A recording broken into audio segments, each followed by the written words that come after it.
Kalau menurut saya, ini kan kita negara-negara hukum, ya.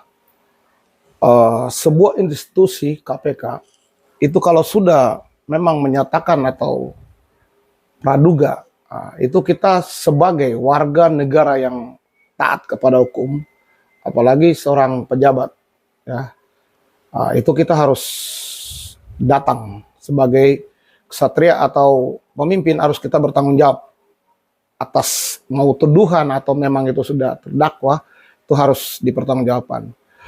Memang dengan isu-isu atau yang berkembang di media massa, kita lihat katanya beliau lagi sakit. Gubernur Papua ini LN lagi sakit. Jadi kalau memang benar dari dokter atau dari kesehatan sudah menyatakan bahwa sudah sembuh kesehatan beliau, ya harus, negara ini kan tidak boleh kalah. Negara itu kuat. Bagaimanapun caranya itu harus dipertanggungjawabkan. Karena ini biar menjadi contoh atau pelajaran bagi pejabat-pejabat lain di Papua. Jadi nggak ada yang kebal hukum. Semua harus bertanggung jawab. Ini kan Gubernur Papua. Nah, yang sedang terjadi adalah penemuan-penemuan yang sudah dilakukan sekian lama oleh KPU Pusat. Nah, sehingga KPU Pusat dalam hal ini mereka yang bisa bertindak untuk melakukan gratifikasi ini sesuai dengan hukum yang berlaku. Nah, kita masyarakat hanya bisa lihat saja. Nah, sampai hari ini 2 kali pemanggilan tidak bisa manggil di pusat. Nah, berarti ini kan kita semua masyarakat serahkan kepada pemerintah pusat, dalam hal ini KPK. Muncul pertanyaan hari ini, kenapa belum bisa datang panggilan pertama dan kedua? Udah panggilan kedua ya. Mengapa tidak bisa datang? Karena di sana ada pro dan kontra antara masyarakat yang pro kepada Pak Lukas NMB Gubernur dan ada masyarakat yang kontra. Kalau masalah taraf ekonomi orang Papua, ini kembali lagi daripada elemen-elemen pemerintah, apakah mereka di sana benar-benar melihat, memantau sampai kepada daerah-daerah terpencil. Ini sebenarnya tugas daripada pemerintah juga. Aparat-aparat atau perangkat-perangkat pemerintah di sana kerjanya sampai di mana?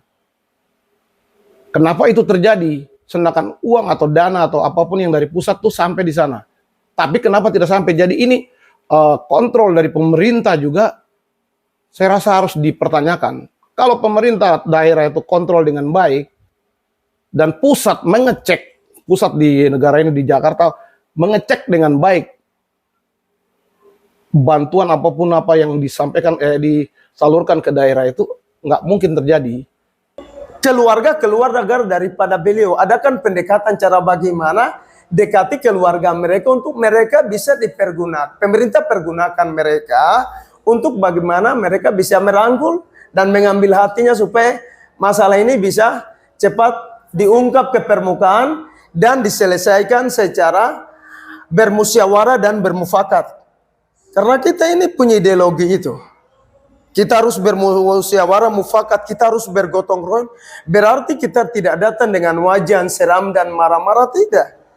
Kita datang dengan senyum, sapa, mungkin tahu bahasa daerahnya bagaimana. Supaya orang itu hatinya senang, berarti mereka dari pusat ini, mereka ini saudara kita. Ya harus, pendekatannya ini yang harus penting.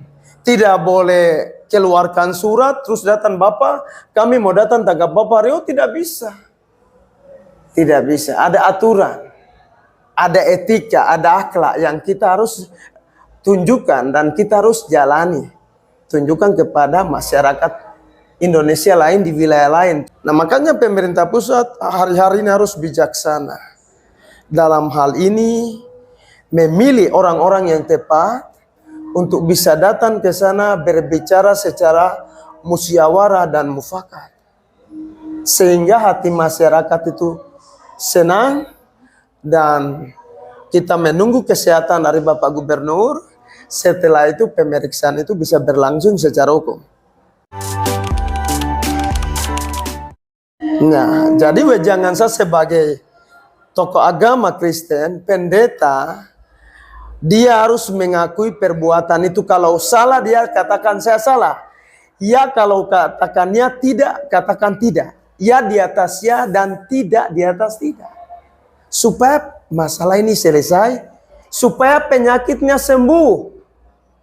Dan dia bisa bekerja kembali seperti biasa. Karena negara kita ini kan menjunjung tinggi Pancasila, Undang-Undang Dasar 45, Bhinneka Tunggal Ika, dan Negara Kesatuan Republik Indonesia. Dalam hal ini apapun yang kita urus di negara ini harus berdasarkan musyawarah dan mufakat. Ada gotong royong. Supaya negara ini ke depan kita bergandengan dan negara ini menjadi negara yang baik dan maju untuk kita bersama generasi ini ke depan dan di mata dunia. Gubernur saya, panutan saya, senior saya, bapak saya, kalau memang sudah sehat, nanti tolong Bapak menghadap aja dengan baik secara gentleman. Kami orang Papua kan biasa ksatria. Kami tukang perang, kami berani bertanggung jawab. Jadi tinggal sesuaikan aja dengan panggilan dari KPK. Demikian, Bu.